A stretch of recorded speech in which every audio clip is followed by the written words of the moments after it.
A leitura de hoje é bastante comprida, portanto, quem se cansar pode permanecer sentado. O Senhor esteja conosco. Proclamação do Evangelho de Jesus Cristo segundo João. Naquele tempo,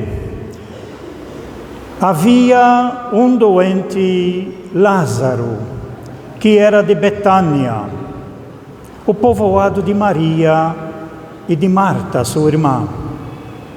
Maria era aquela que ungira o Senhor com perfume e enxugara os pés dele com seus cabelos.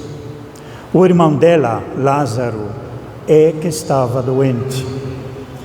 As irmãs mandaram então dizer a Jesus: Senhor, aquele que amas está doente.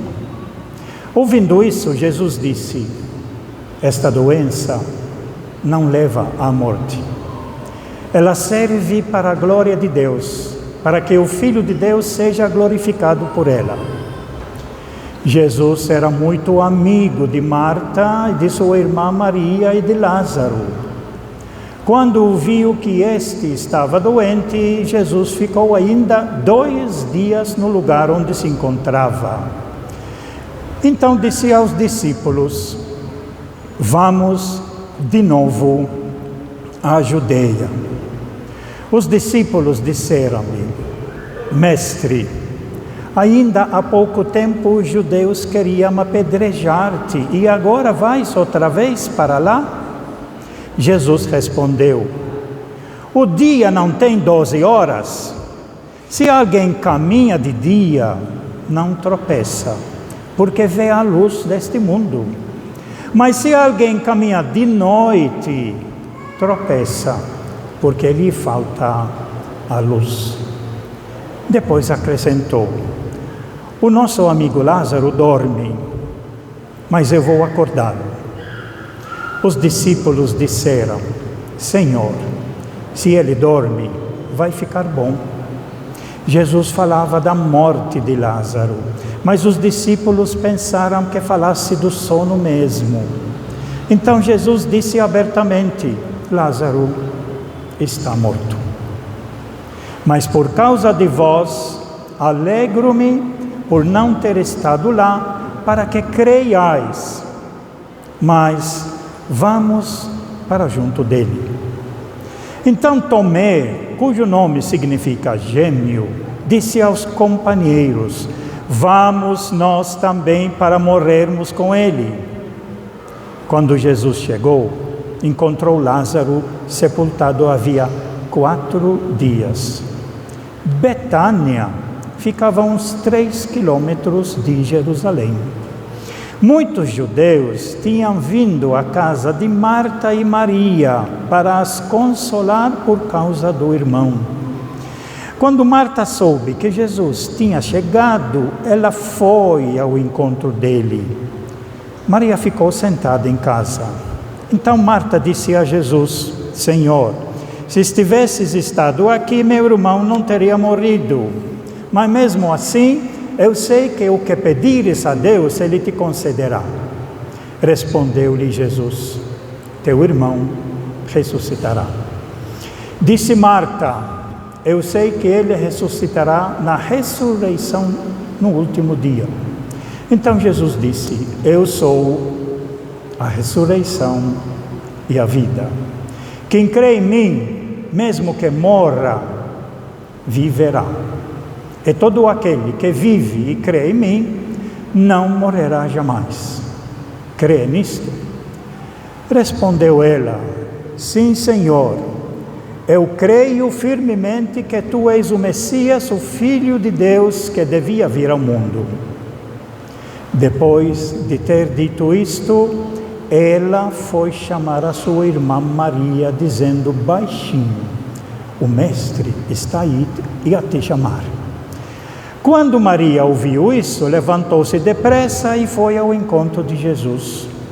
Jesus estava ainda fora do povoado, no mesmo lugar onde Marta se tinha encontrado com ele. Os judeus que estavam em casa consolando-a, quando a viram, levantaram-se depressa e saíram.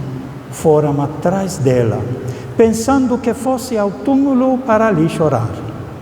Indo para o lugar onde Jesus estava, quando o viu, caiu de joelhos diante dele e disse-lhe: Senhor, se tivesses estado aqui, o meu irmão não teria morrido. Quando Jesus a viu chorar, e também os que estavam com ela, estremeceu interiormente e ficou profundamente comovido e perguntou: Onde o colocaste? Responderam: Vem ver, Senhor. E Jesus chorou. Então os judeus disseram: Vede como ele o amava.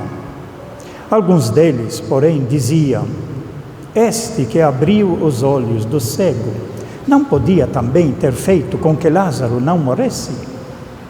De novo Jesus ficou interiormente comovido. Chegou ao túmulo. Era uma caverna, fechada com uma pedra. Disse Jesus: Tirai a pedra. Marta, a irmã do morto, interveio: Senhor, já cheira mal. Está morto há 4 dias. Jesus lhe respondeu: Não te disse que se creres verás a glória de Deus? Tiraram então a pedra. Jesus levantou os olhos para o alto e disse: Pai, eu te dou graças porque me ouviste. Eu sei que sempre me escutas, mas digo isso por causa do povo que me rodeia, para que creia que tu me enviaste. Tendo dito isso, exclamou com voz forte: Lázaro, vem para fora. O morto saiu, atado de mãos e pés com os lençóis mortuários, e o rosto coberto com um pano. Então Jesus lhes disse: Desatai-o e deixai-o caminhar. Então, muitos dos judeus que tinham ido à casa de Maria e viram o que Jesus fizera, creram nele. Palavra da salvação.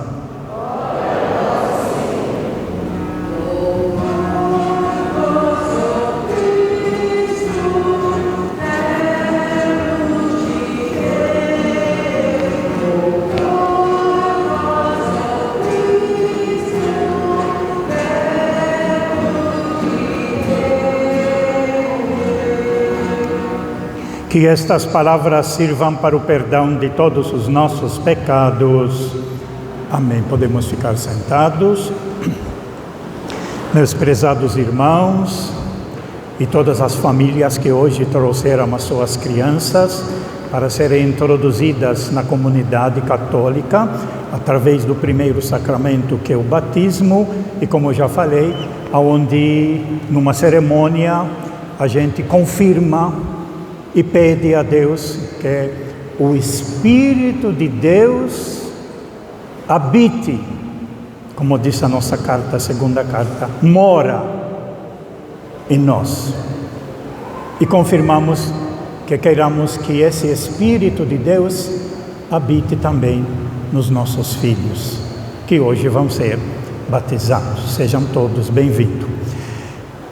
A liturgia de hoje é do 5º e último domingo da Quaresma. A Quaresma é um tempo que nos prepara para um evento muito importante da vitória de Jesus sobre a morte, que chamamos a ressurreição de Jesus, que nós vamos celebrar na Vigília Pascal, onde lemos até 7 leituras, história toda, e onde celebramos a grande vitória de Jesus com alegria, uma missa festiva que mostra que a morte não tem poder sobre a vida.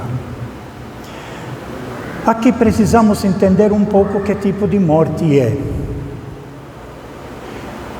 No projeto, no plano de Deus, existe uma sequência na vida de todos nós, onde nascemos, crescemos. Se nós seguimos o projeto de Deus, vivemos na fraternidade, construímos o seu reino, criamos amor, se tornar responsáveis uns pelos outros, celebramos a vida, mas sabendo que, como tudo na natureza, vai também ceder uma hora e partir dessa vida, e o corpo nosso será chamado restos mortais, que será depositado naturalmente no cemitério, mas aquilo que nós somos e criamos, ele permanece eternamente. Essa palavra, ela é dita numa frase que Jesus Cristo disse quando Marta respondeu: sim, Senhor, eu creio firmemente que Tu és o Filho de Deus, que devia vir ao mundo. E antes Jesus tinha falado para ela: teu irmão ressuscitará. E Marta disse: eu sei que ele ressuscitará na ressurreição no último dia. E aqui a frase fundamental, que é o centro de tudo: eu sou a ressurreição e a vida. Quem crê em mim, mesmo que morra, e essa é a morte natural, normal de todos, que segue na vida de tudo, mesmo que morra, ele viverá. E todo aquele que vive e crê em mim, não morrerá jamais. O corpo cede, mas a pessoa que foi, cada um de nós, cada um que já passou, se viveu dentro do projeto de Jesus, permanece vivo eternamente. E é por isso que ele pergunta a Marta: crê nisso? Sim, Senhor, eu creio firmemente que Tu és o Messias, o Filho de Deus, que devia vir ao mundo. É só Tu que é o nosso Salvador. Você é o verdadeiro Messias, que veio nos salvar, que veio nos tirar dos nossos túmulos para podermos viver a verdade, a vida verdadeira que Jesus quer para todos. Eu vim para que todos tenham vida e a tenham em abundância. Para a gente poder entender um pouquinho o que está por trás dessa leitura do Evangelho, a igreja colocou duas leituras. A primeira, de suma importância, que está no capítulo 37 do livro de Ezequiel, que eu peço encarecidamente vocês leiam o capítulo todo, 37, durante essa semana. Muito importante esse texto do profeta Ezequiel. Nós sabemos que o profeta Ezequiel, ele foi levado junto com todas as lideranças do povo de Judá do sul, dominados pela Babilônia, e foram levados todos escravos lá na Babilônia. Para o povo todo já tinha perdido toda a esperança. Eles tinham consciência que Deus estava castigando eles. E portanto, eles não têm saída. E que estão sofrendo tudo que estão sofrendo por causa do pecado que eles fizeram, por causa das injustiças que eles cometeram e por causa que eles não obedeceram à lei de Deus. Estão lá agora. Ficaram lá na escravidão, na Babilônia, 50 anos. Ezequiel está no meio deles. Porém, Ezequiel é profeta. Profeta é aquele que cria esperança no meio do povo. A vida não acabou. E nós precisamos reagir. Nós precisamos sair dessa nossa depressão e nos erguer e dizer: pecamos, Senhor. E Ele perdoa. E Ele nos dá a mão para a gente se erguer. Essa é a mensagem que Ezequiel está querendo dar. Por isso que ele tem muitas visões, o profeta Ezequiel. Visões que têm significado. Ele mostra para eles: estou vendo na minha visão uma grande vale cheia de ossos ressecados, ossos perdidos. E esses ossos são de gente que morreu, está aí enterrada. está nos túmulos. Mas eu vejo também que se esses ossos, a quem pertencem, o povo a quem pertencem, acredita em Deus e na força de Deus, naquele Deus que deu aquele sopro lá para Adão, feito de barro, e soprou sobre ele, deu o seu espírito e se levantou, se tornou gente. Esse mesmo Deus é capaz de soprar com seu espírito e nos dar vida de novo. E esses ossos secos, eles vão se juntando um com o outro e vão se erguer e se tornar gente nova. Essa é a visão. E Ezequiel diz: esses ossos são do nosso povo, enterrado na escravidão, sem esperança. Se eles colocarem a esperança de Deus, Deus vai levantá-los. E assim aconteceu. Porque aceitaram o erro que fizeram, reconheceram o seu pecado, se converteram, acreditaram em Deus que lhes deu força para se unir e serem libertados depois através do edito do Ciro, um rei da Pérsia, que os permitiu voltar para a sua terra. Agora ressuscitaram, estão vivos para continuar. Quando a gente entende essa história um pouquinho, a gente entende a leitura do Evangelho agora. Lázaro representa todos aqueles que estão enterrados na vida, todos aqueles que estão fedendo, todos aqueles que não vê sentido na vida, todos aqueles que perderam toda a sua esperança. Esse é o Lázaro. E que fede, porque prejudica os outros. Em vez de animar, em vez de dar uma carga forte de esperança, não tem mais jeito, já acabou tudo, é só esperar a morte, como faziam lá. Esse é o Lázaro, está enterrado. Jesus quer tirá-lo do túmulo, e tira do túmulo dele, como os ossos secos. Não tinha mais esperança, mas Deus dá esperança, Deus dá força através do seu Espírito, e fez. E Jesus devolveu essa esperança para Lázaro, que estava dominado, atado, preso, sem poder agir, sem poder ser ele. Assim como deu esperança para o cego de nascença, preso, não consegue enxergar. E Jesus colocou o barro aqui no olho, vai se lavar e libertou.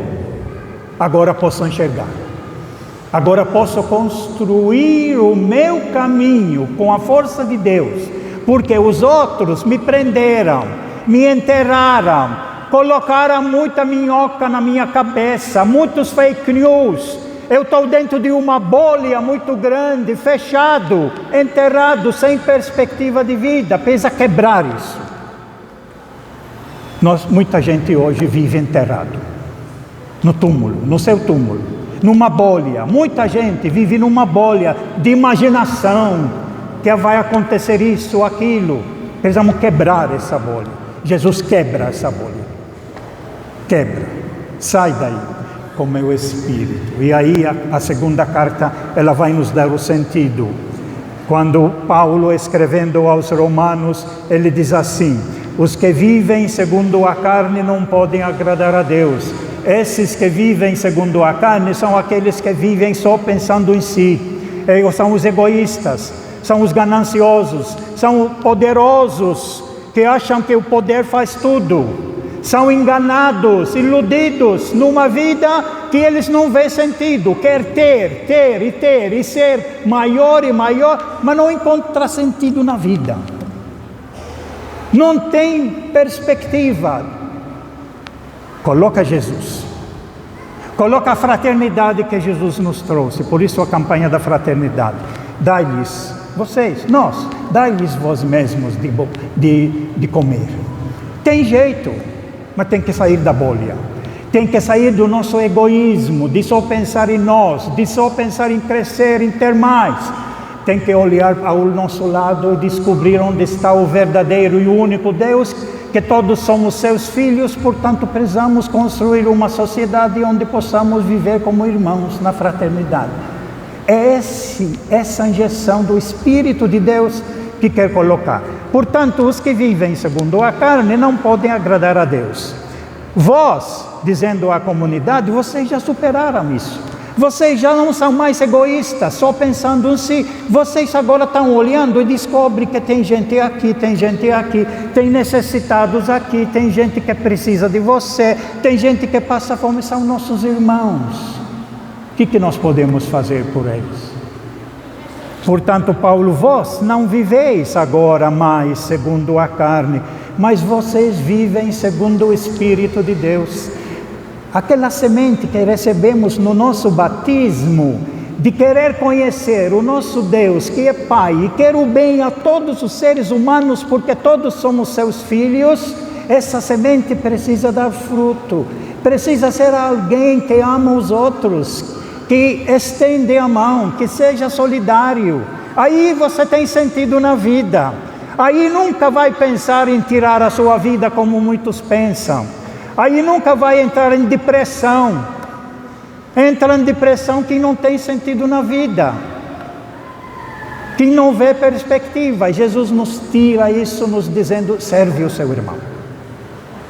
Deixa, diz lá na leitura do Evangelho, tira as ataduras dele. Tem muita gente impondo sobre essa pessoa, amarrando-o com ideologias diferentes, com maneira de pensar diferente. Tiram tudo isso e deixa caminhar. A última palavra é essa: deixa caminhar, deixa traçar e construir o seu caminho.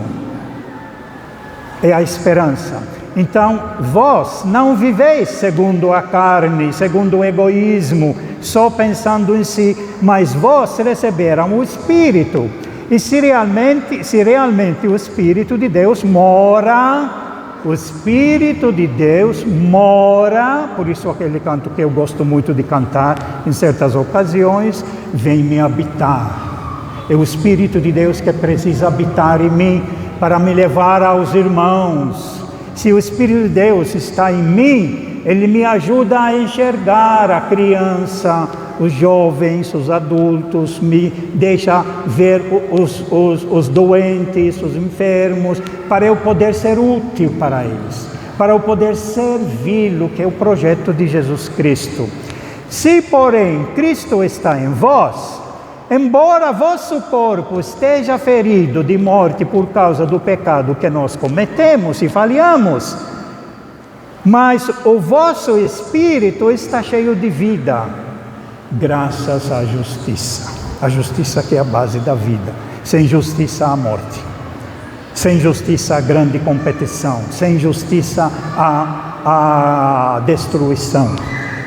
E se o Espírito daquele que ressuscitou Jesus dentre os mortos mora em vós, então aquele que ressuscitou Jesus dentre os mortos vivificará também vossos corpos mortais, por meio do seu Espírito que mora em vós. A ressurreição de Lázaro é isso que quer dizer. Tirar. É um sinal. No Evangelho de João, ele conta 7 sinais. Ele não fala milagre, nunca. São João não fala milagre, fala sinal. Sinal significa, ele cria, como Ezequiel, cria uma imagem, cria uma visão, mas depois o que ele quer dizer é outra coisa. Assim como a visão que ele viu de tirar os ossos secos e com o Espírito de Deus se aceitar e formar gente e voltar a viver e voltar à sua terra, assim fez Jesus com Lázaro. Tirou do seu túmulo para voltar a viver agora com o Espírito de Jesus, de fraternidade, de amor, de comunhão, de solidariedade, de alegria, de misericórdia, para aprender a fazer o seu caminho, se tornar adulto, fazer cada um o seu caminho, mas que esse caminho seja feito com os outros para construir algo que é comum entre todos nós, que é o reino de Deus. A leitura de hoje, na realidade, no 5º domingo da Quaresma, dá injeção de ânimo daqueles que vivem alienados, mortos nos seus túmulos, porém andam perambulando, morto-vivo, está vivo, mas está morto. Sai do seu túmulo, Aceita Jesus. Aceita o seu projeto de fraternidade. Vença as tentações da sua ganância, da nossa sentido de dominação, das nossas ilusões. Leia, abra mais os olhos. Traça o seu caminho. Cada caminho diferente do outro, mas sempre para a construção de uma vida mais digna. Uma vida mais vivida com fraternidade. E por isso que a igreja coloca para nós esse tema da fraternidade e fome. Para dizer, nós precisamos, com a graça de Deus, com o Espírito de Deus, que recebemos no batismo, e as crianças vão confirmar hoje essa presença do Espírito, através do sacramento do batismo, nós possamos realmente arregaçar as mangas e sermos úteis. Com certeza, não voltaremos aos nossos túmulos de depressão. Não voltaremos aos nossos túmulos de problemas psíquicos, psicológicos. Não voltaremos aos nossos túmulos de doenças, que a maioria delas são causadas e prejudicadas pela nossa maneira de pensar, porque nós só pensamos no bem. Nós só pensamos nos nossos irmãos para construir a fraternidade. Nós sentimos as dores dos nossos irmãos e oferecemos um pouco do nosso tempo e da nossa vida para criar essa grande fraternidade que é o reino de Deus. Vivermos em paz uns com os outros. Só com o Espírito de Jesus. Louvado seja nosso Senhor Jesus Cristo. Creio